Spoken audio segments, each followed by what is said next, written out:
માણાવદરના સરાડિયા road પર સેલ્સમેનના લૂંટાવાના મામલે જિલ્લા પોલીસ વડા ડોગ સ્ક્વોડ અને એફએસએલની ટીમ ઘટના સ્થળે પહોંચી હતી।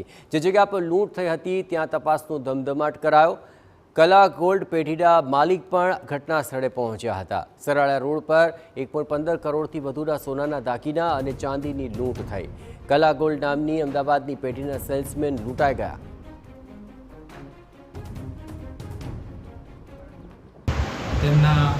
फोर व्हील में हवा ओછી जणाता तेओ नीचे उतरेला।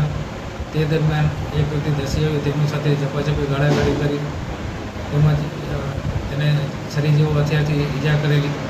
બાદમાં બીજા બે જણા આવી જતા અને તેઓના ફોર વ્હીલની અંદરથી સોનાના દાગીનાની સુટકેસ હતી, જેમાં સોનાના દાગીના, ચાંદીના દાગીના તેમજ રોકડ રકમ મળી કુલ 1,15,00,000 અને 82,000ની પોતાની લૂંટ કરી નાસી ગયાની ફરિયાદી શ્રી યાજ્ઞિકભાઈએ જાહેર કરતા વાંટો પોલીસ સ્ટેશનમાં ગુનો દાખલ કરી અને આગળની તપાસ લોકલ ક્રાઇમ બ્રાન્ચના પોલીસ ઇન્સ્પેક્ટરે સંભાળેલી છે।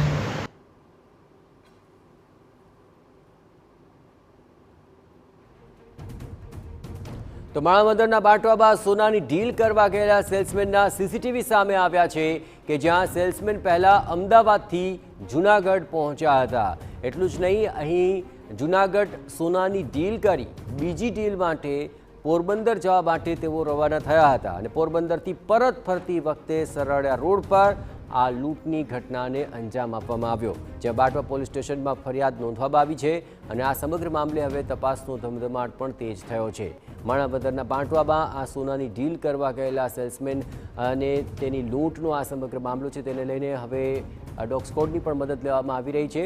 જોકે આ સેલ્સમેન ક્યાંથી ક્યાં પહોંચ્યા અને ક્યાં ડીલ કરવા માટે ગયા હતા, કઈ કઈ જગ્યાએ રોકાયા, કોની સાથે તેમની વાતચીત થઈ, આ તમામ બાબતો હવે અત્યંત મહત્વપૂર્ણ બની રહેશે। પરંતુ 1,15,00,000થી વધુની સોનાની લૂંટનો આ મામલો છે અને તેમાં કોઈ જાણભેદું સંડોવાયેલો છે કે કેમ, તે આશંકાને લઈને હવે તપાસ ચાલી રહી છે। પણ આ સીસીટીવી આપ જોઈ રહ્યા છો, જે સીસીટીવીની અંદર સ્પષ્ટપણે આ આખી ગતિવિધિઓ જોઈ શકાય છે, જેમાં સેલ્સમેન ક્યાં ક્યાં ગયા હતા અને કોની સાથે તેમની વાતચીત થઈ રહી હતી, કેવી રીતે સમગ્ર ડીલ કરવામાં આવી, કેવી રીતે આ સમગ્ર જે માલ લઈને તેઓ જઈ રહ્યા હતા, તેને લઈને હવે ઝીણવટભરી તપાસ થશે।